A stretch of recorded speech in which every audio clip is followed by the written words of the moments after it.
Hello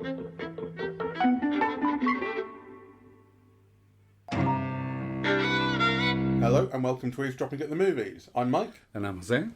And today we've been to see Tron Ares, the third film in the Tron series, although you could call it a legacy sequel to a legacy sequel, I think, because Tron came out in 1982. Then the sequel came out in 2010, so waiting almost 30 years for that, and we've been waiting another 15 years for this. Yes.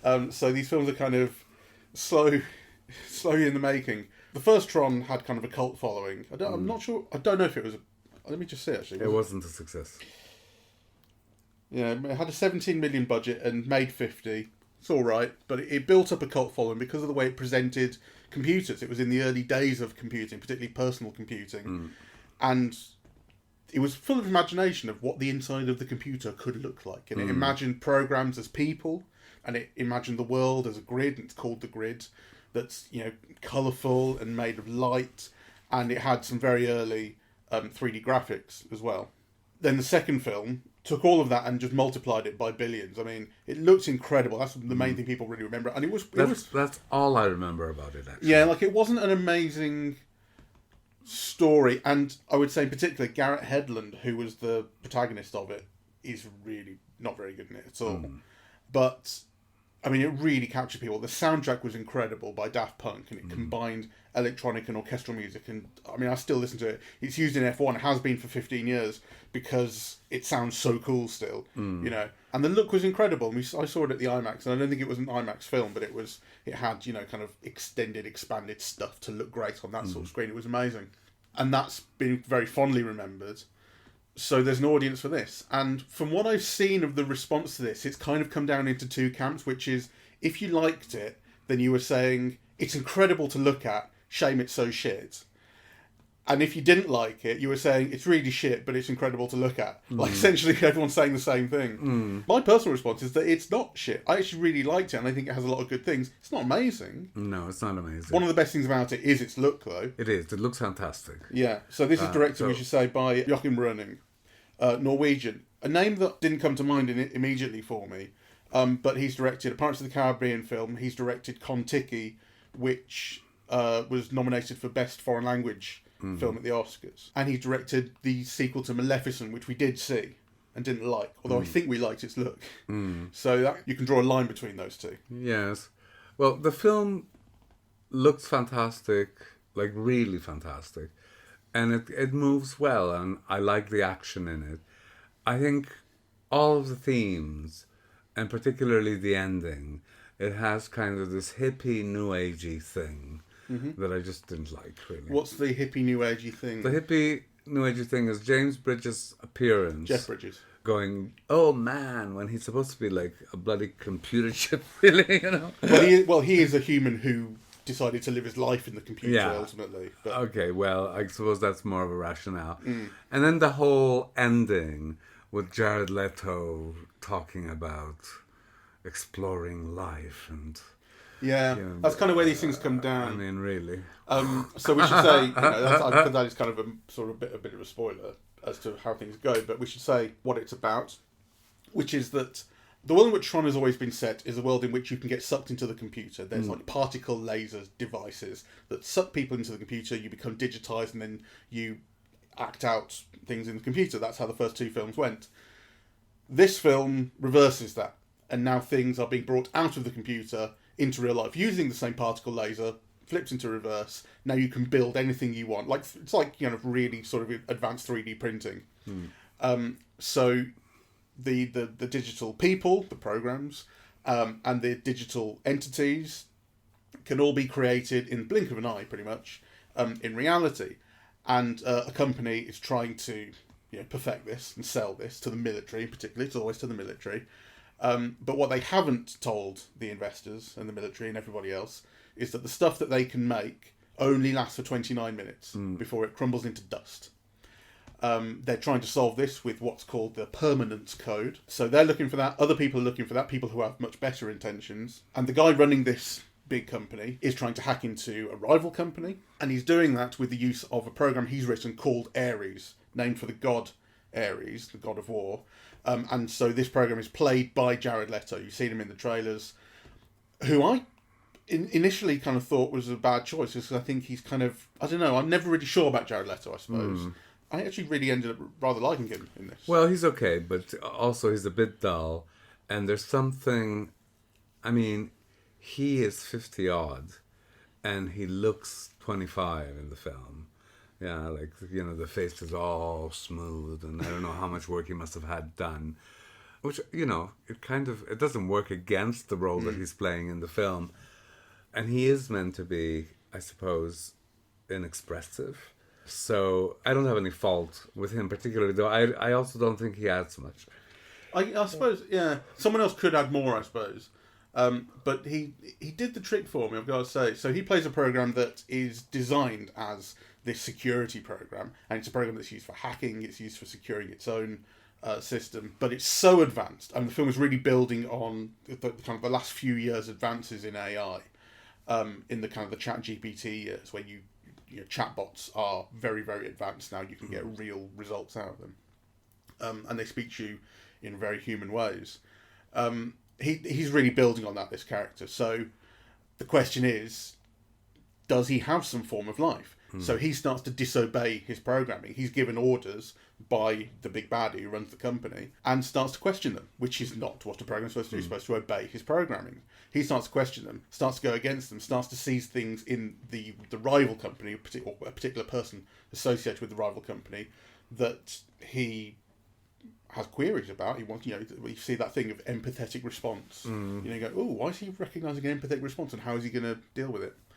So he's looking for life. That's what this permanence code represents.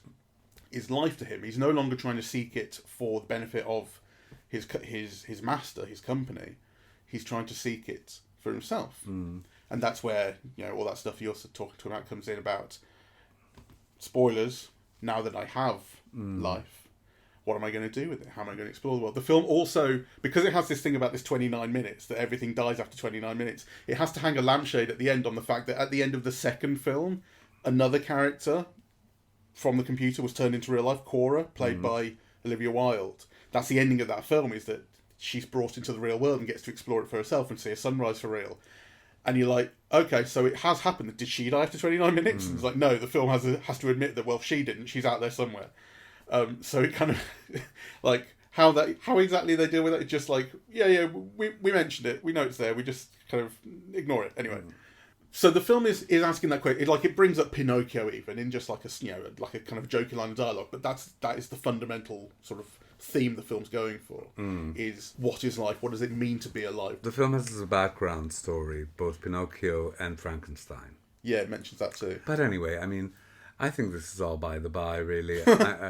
If the film has any kind of complex themes, I miss them. It's a really great-looking film that kind of moves very well, but that has unresolved dramatic conflicts and underdeveloped characterization. Yeah, I mean, I would have liked to know more about the black woman who is Jared Leto's underling. You know, what is motivating her? Why? You know, what is she obeying? Why is she? You mean the other security program? Yeah, Athena. His antagonist. Yeah, Athena. That's right. Yeah. So when Ares goes rogue, Athena is upgraded to become the master control program, and now she takes it. Jodie Turner-Smith plays her, and she's very good. Yeah, you know, she's very threatening. Yeah, but also you think, well, you know, is she just a robot following the letter of the command, or does she have some kind of, you know, ulterior motive? I mean, you know, if he's gained in some consciousness, why hasn't she? Right. Well, yeah. I mean, she's the program that hasn't malfunctions. That is acting according to her programming.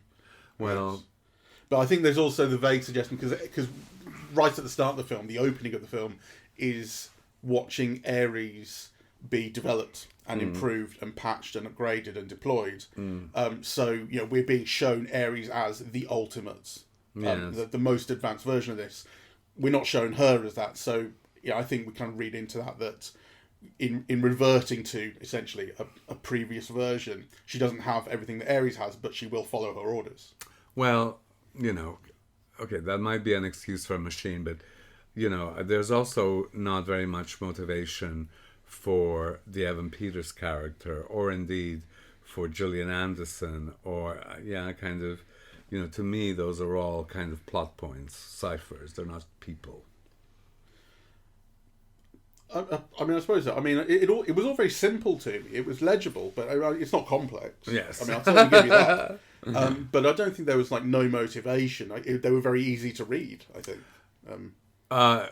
If anything, that's criticism. They were too easy to read. They were one-dimensional characters. Yeah. Okay.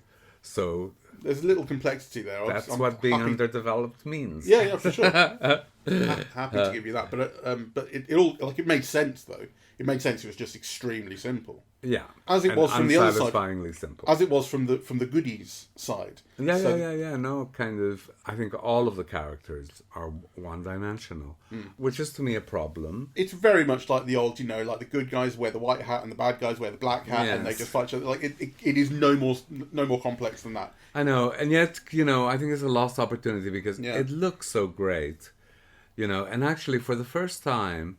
Because I read New Romancer when it came out, right? And, I could never quite picture what being inside a computer was like. Yeah. Right? And this is the first film that made that kind of visually legible to me. Yeah, kind of all those red lines, yes. And, the move from inside the computer to outside the computer and the merging of those worlds. I thought it was, fantastic, really. I think the film has a good handle on how to visually imagine things that we see just on a screen in reality. So hacking happens right at the start of the film, or towards the start of the film, where Ares and a team of other programs is deployed to hack into the rival company's system, and we're showing them doing that through. They literally open a hole, so that everything's color coded, as you say. So the good guys are blue, the bad guys are red, and so the blue wall, digital lines, light, and all the rest of it is has a red hole opened up through it, through which they climb. That's hacking, right? It's great. Yes. I mean, that kind of stuff, really enjoyable. I love that. Lovely, simple, kind of crunchy sort of visualization. I love the opposite as well, when the computer goes into the real world and those lines that they make as they race through become solid. Yes. And become barriers. I love the concept. So cars then crash into them and leap off them and stuff. And really good. So I thought that was fantastic. And I enjoyed watching it very much. It's just, it also feels, well, like you said, it's not great. Yeah, and you think it kind of could have been, really. Yeah, because I think, the visuals and a kind of a structure to the story is so good that it just feels a pity that, it kind of doesn't live up. Yeah, absolutely. It. I really like that real world element of it too. And that's like a huge amount of the film is set. Most of the film is set in the real world, right? Yes. So we've previously been used to the films being set inside the computer, and ultimately the humans want to get back to the real world if they can. And it's interesting because in most of the film, the real world and the computer world merge, or to a degree. Yeah, they not only interact, but they kind of merge. How do you mean they merge? Well, I mean, for example, a lot of the scenes in the warehouse, right, are sparse, dark, etc. When the computer system goes into the real world, what you're seeing is the red lines over the black, grey, blue skyscrapers. Yeah, so it looks like, These aren't so very different. They begin to merge a little bit. They're distinct, but you could see the interactions between them. And the only time that you get a sense of a world that hasn't merged is the ending, which takes place, I don't know, in Mexico City or someplace like that, right? Where you have the old colonial kind of houses, you have a church at the end, you have a cafe. Yeah, it's not that steel and glass kind of world. Yeah. So I thought that was interesting. Yeah. Just quickly, that's that scene that you mentioned, the chase scene through the streets where they're on the bikes and they're trailing real, because we've seen the light cycles in the previous two films. That's kind of the iconic sort of action scene in both, really, and now it becomes real. And it, bringing it into the real world, the thing that's really exciting. It reminds me of like Jurassic Park 2, when like after all of this, we've had two films set on the islands and shit's just going down on the islands. But you're like, why can't they put the dinosaurs in the real world? And they do, right? And then T-Rex lands in San Francisco, I think it was, and starts stomping around. Like, yes, that's exactly what I want. Like, let's have this impinge on the real world. That's really exciting. And here it's not quite as exciting as it could be, as you say. But like when you see that happening, you're like, oh yeah, they found a new angle, right? They found something else to do. They found something that's No, quite good fun. It's really fantastic visually. It's like, really imaginative, and it looks great. And the 3D, when we saw it in IMAX 3D, I thought the 3D worked great. Yeah. Right? And especially like that first shot where you see a young Jeff Bridges and, the screen is getting closer and closer and closer to you and then dissolves. I thought that was amazing. Yeah. And the film, I think the opening really owes quite a bit to The Matrix, in particular visually, because Matrix has similar imagery of going closer and closer and closer into a screen until you start to see its component parts. So here we see the red, blue and green of the CRT. We go into it, and then it ends, and you get and then it ends with just a cursor going tick, tick, tick, and typing. And that's how The Matrix begins. And it's like that seems a very conscious reference, right?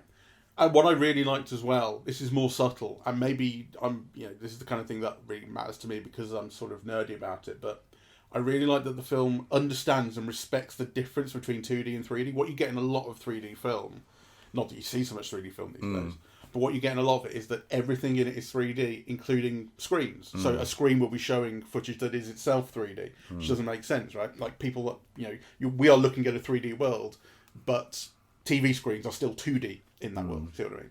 And this film respects that, it understands that, and actually makes a difference. I really liked in particular when Ares is put into the original system, Jeff Bridges' original system, Flynn, and he meets Flynn. Jeff Bridges is in 2D. I took my glasses off, check, he's in 2D, right? So the world is 3D, and Jared Leto is 3D, but Jeff Bridges is not. And actually, if you look closely, he is rendered with that CRT sort of effect on him.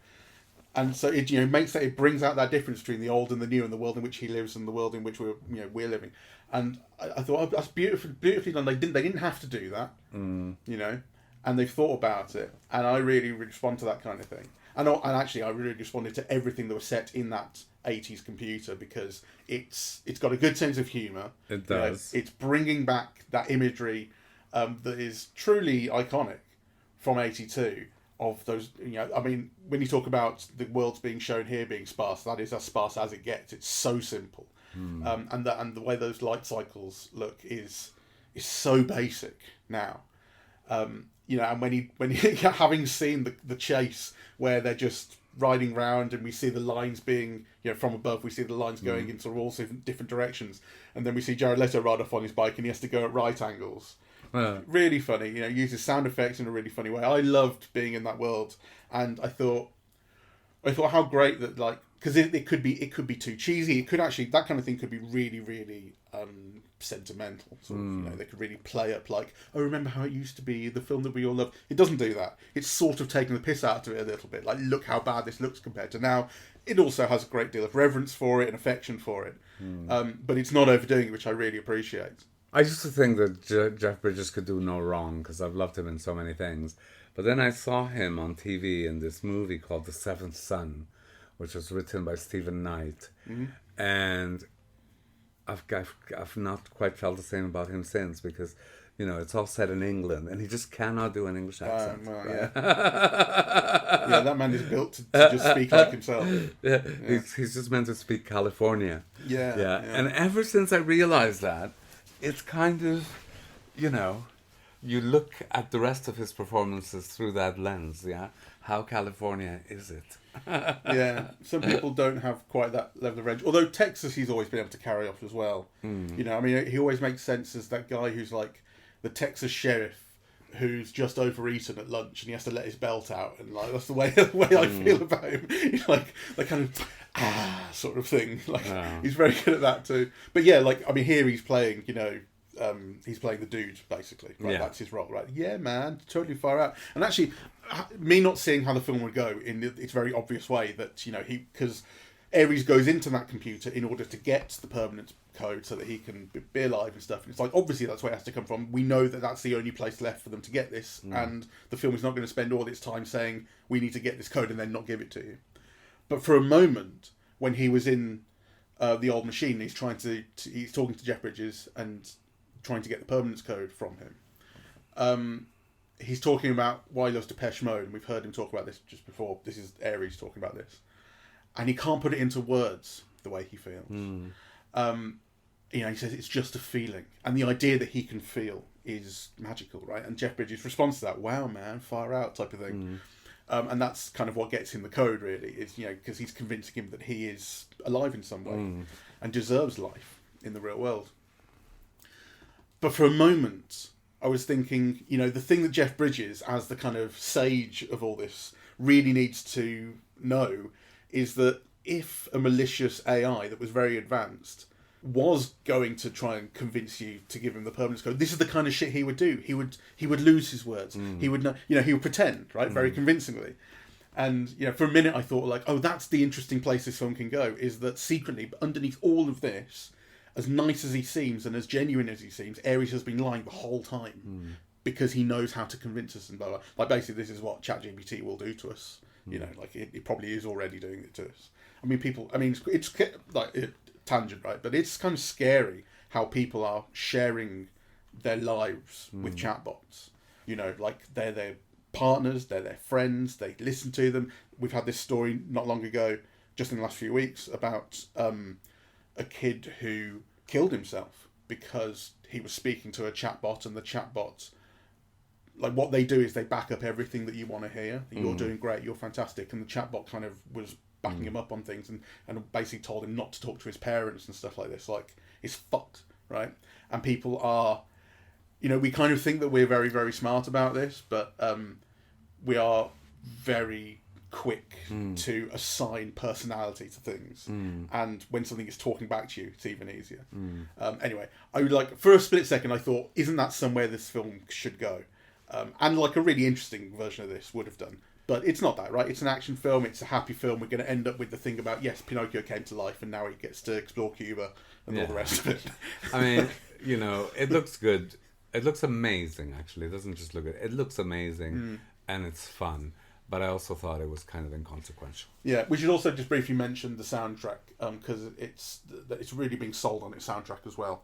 So the last film was sold very heavily on Daft Punk having done the soundtrack, as I mentioned. They actually appear in the film as well. This time the soundtrack is done by Nine Inch Nails. So Trent Reznor and Atticus Ross have a track record in soundtracks. I didn't like the beginning, and I think maybe it was the volume was too loud. But it really frazzled me, actually. Yeah? Yes, it did. I didn't like it at all. So the style of like music, jangling my nerves. You know, it was so loud. Yeah, we saw this in the IMAX Digital, and that's where they pump up the volume to as loud as they can be. And it did make me think at one point, you know, remember when we talked about Superman not long ago, and before that, The Suicide Squad, which was also directed by James Gunn, and how violently loud those films were. And this was getting there for me, but I think the soundtrack is much better balanced than those were. Those seemed really shrill, and this had much more depth and bass to it, which kind of spread out the kind of sonic sort of landscape. And I think the music is just better as well. I don't think the music is a patch on what Daft Punk were doing 15 years ago, but I did like it. It grew on me, and it just does start to work. And, you know, there is at one point where it is so loud. It's where they're on like the jet ski in the computer world, and they're trying to head towards the gate that will get them back into the real world. And as they approach it, it's kind of this big kind of glowing hole in the ground sort of thing. It gets so loud that I'm thinking, wow, like the people next door must be hearing this. You know, whatever they're watching, whatever quiet drama they're watching is getting completely ruined by the reverberations. I thought, yes, this is. I love being here for this. You know? Well, I thought it was too loud. I eased into it, but also I didn't find it, you know, kind of particularly remarkable, really. It worked well, kind of, with the film. I didn't, in terms of music, what I didn't like was the whole joke about Depeche Mode. Yeah. You know, yeah. I mean, I love Depeche Mode. But really, kind of, you know, do you have to talk about Depeche Mode in comparison to Mozart to validate Depeche Mode? I thought, you know, that was both kind of absurd and kind of said something about the level of thinking in the film, really. Yeah, you can kind of see why Depeche Mode has been chosen, because there's nothing wrong with Depeche Mode, and they've done some really great songs. I love them. But the idea that, like, Depeche Mode is what captures him, as opposed to Mozart, Beethoven, you know, the what is considered the very greatest. Even the Beatles might have been a similar choice. You know, Depeche Mode is there as a bit of a joke. Yeah, it's what's meant to make him human. One of the things that's meant to make him human. And I think you could have done that in kind of, very different ways than to say, oh, Depeche Mode is better than Mozart.